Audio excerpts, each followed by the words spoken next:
Hai semua, apakah benar bahwa Indonesia tidak membutuhkan negara lain untuk berkembang dan maju? Pandangan seperti ini semakin sering terdengar belakangan ini, didukung oleh klaim bahwa negara-negara lain justru sangat bergantung pada Indonesia. Dengan segala kekayaan alam yang dimiliki, hal tersebut mungkin ada benarnya. Tapi, apakah sesederhana itu? Mari kita bahas pada video kali ini. Namun sebelum melanjutkan, jangan lupa untuk subscribe terlebih dahulu channel ini agar tak ketinggalan info menarik lainnya. Indonesia memiliki sumber daya alam yang melimpah, dari tambang emas terbesar di dunia, nikel, tembaga, hingga batu bara.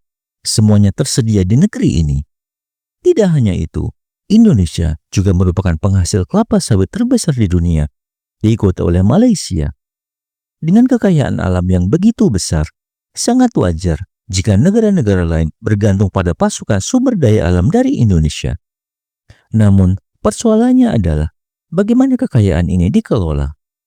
Selama ini, banyak kekayaan alam yang diekspor dalam bentuk mentah dengan harga murah, lalu diolah di luar negeri dan dijual kembali ke Indonesia dengan harga mahal. Ini menunjukkan bahwa potensi besar tersebut belum sepenuhnya dimanfaatkan oleh kepentingan dalam negeri. Selain kekayaan alam, Indonesia juga memiliki posisi strategis sebagai paru-paru dunia. Dengan hutan tropisnya yang luas di Sumatera, Kalimantan, dan Sulawesi, namun pengelolaan hutan ini masih menghadapi banyak tantangan, seperti pembalakan liar dan kebakaran hutan. Jika dikelola dengan baik, hutan Indonesia tidak hanya dapat menjadi penyelamat lingkungan global, tetapi juga sumber penghasilan yang besar. Singapura misalnya sangat bergantung pada pasokan air bersih dari Indonesia, dan negara-negara lain memerlukan produk-produk berbasis kehutanan yang dihasilkan di sini. Dari segi sumber daya manusia, Indonesia juga memiliki potensi besar. Dengan populasi terbanyak keempat di dunia, Indonesia memiliki banyak talenta brilian. Sayangnya, banyak dari mereka yang belum sepenuhnya dihargai di dalam negeri.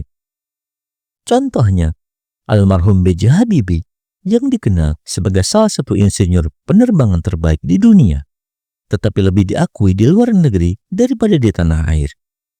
Jika Indonesia mampu mengembangkan dan memanfaatkan bakat-bakat ini, tidak mustahil bangsa ini menjadi lebih mandiri. Namun, kita juga tidak bisa menutup mata terhadap masalah yang ada.